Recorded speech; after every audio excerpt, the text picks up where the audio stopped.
My name is Cameron Russell, and for the last little while, I've been a model, actually for 10 years.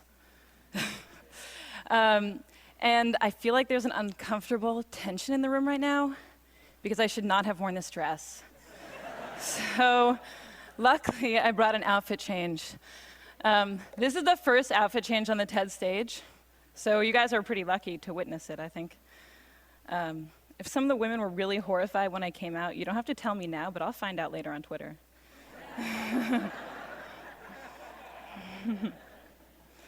I'd also note that I'm quite privileged to be able to transform what you think of me in a very brief 10 seconds. Not everybody gets to do that. These heels are very uncomfortable, so good thing I wasn't going to wear them. The worst part is putting this sweater over my head because that's when you all laugh at me, so don't do anything while it's over my head. All right. So why did I do that? That was awkward. Well,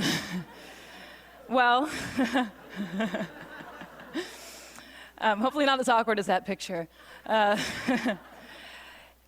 Image is powerful, but also image is superficial. I just totally transformed what you thought of me in 6 seconds. And in this picture, I had actually never had a boyfriend in real life. I was totally uncomfortable, and the photographer was telling me to arch my back and put my hand in that guy's hair. And of course, barring surgery, or the fake tan that I got 2 days ago for work, there's very little that we can do to transform how we look. And how we look, though it is superficial and immutable, has a huge impact on our lives. So today, for me, being fearless means being honest. And I am on this stage because I am a model. I'm on this stage because I am a pretty white woman. In my industry, we call that a sexy girl. And I'm going to answer the questions that people always ask me, but with an honest twist. So the first question is, how do you become a model? And I always just say, oh, I was scouted, but that means nothing. The real way that I became a model is I won a genetic lottery, and I am the recipient of a legacy.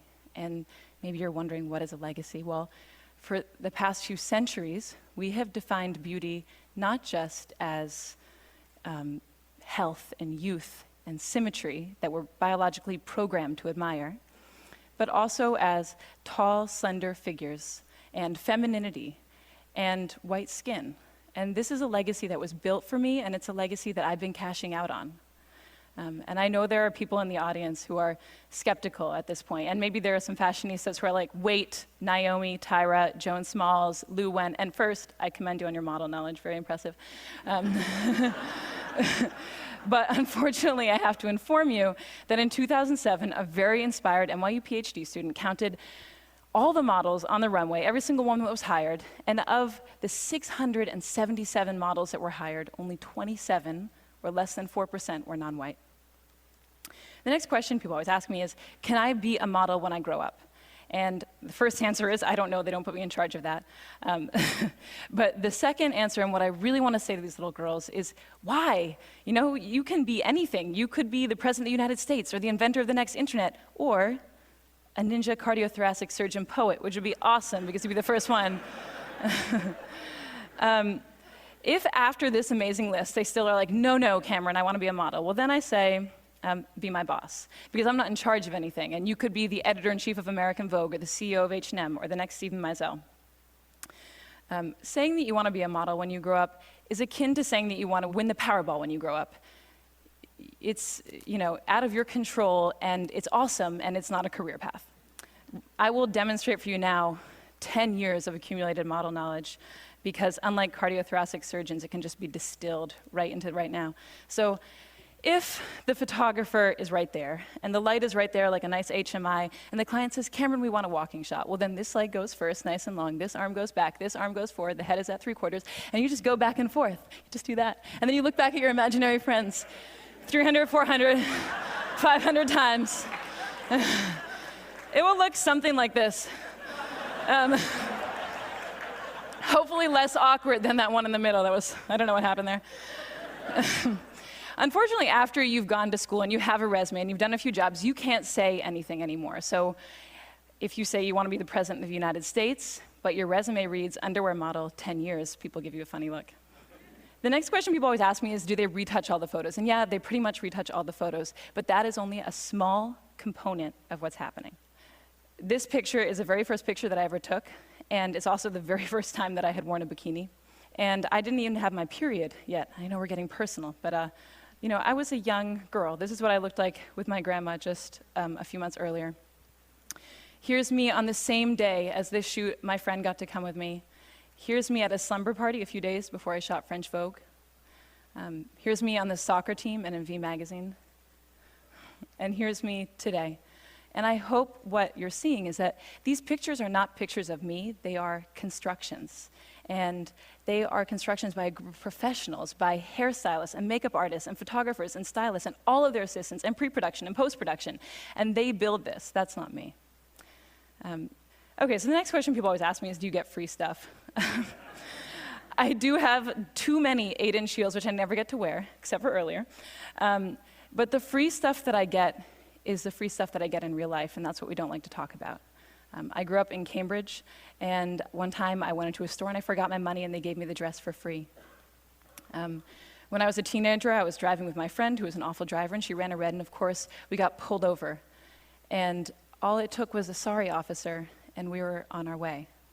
And I got these free things because of how I look, not who I am. And there are people paying a cost for how they look and not who they are. I live in New York, and last year, of the 140,000 teenagers that were stopped and frisked, 86% of them were Black and Latino, and most of them were young men. And there are only 177,000 young Black and Latino men in New York. So for them, it's not a question of will I get stopped, but how many times will I get stopped? When will I get stopped? When I was researching this talk, I found out that of the 13-year-old girls in the United States, 53% don't like their bodies. And that number goes to 78% by the time that they're 17.